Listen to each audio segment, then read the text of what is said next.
I used to be a normal person. I had a job and a routine that kept me grounded.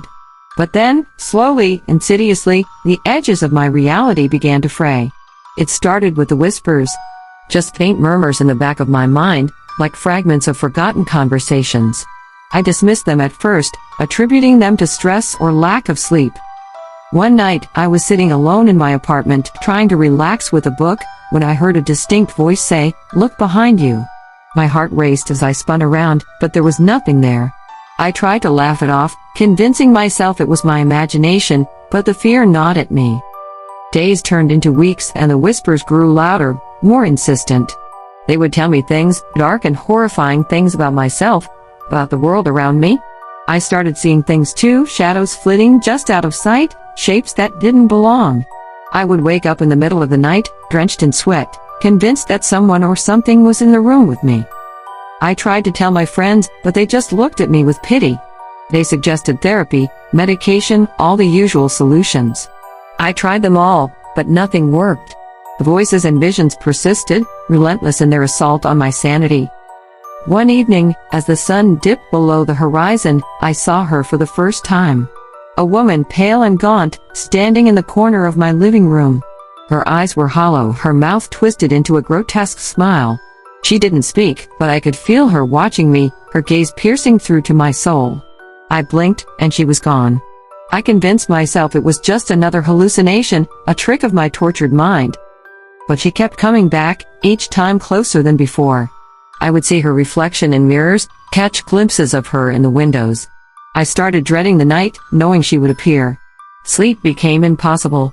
I was living in a waking nightmare. One particularly harrowing night, I decided to confront her. I stood in the middle of my living room, heart pounding, and screamed, "What do you want from me?" There was no response, just the oppressive silence. But then, the whispers started again, louder than ever. They spoke of death, pain, and madness, weaving a tapestry of terror around me. The woman appeared again, this time right in front of me. Her hand reached out, cold and clammy, and touched my face. I screamed and stumbled backward, falling to the floor. When I looked up, she was gone, but the whispers remained, echoing in my mind. I stopped leaving my apartment.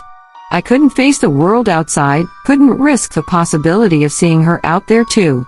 My friends stopped calling, stopped visiting.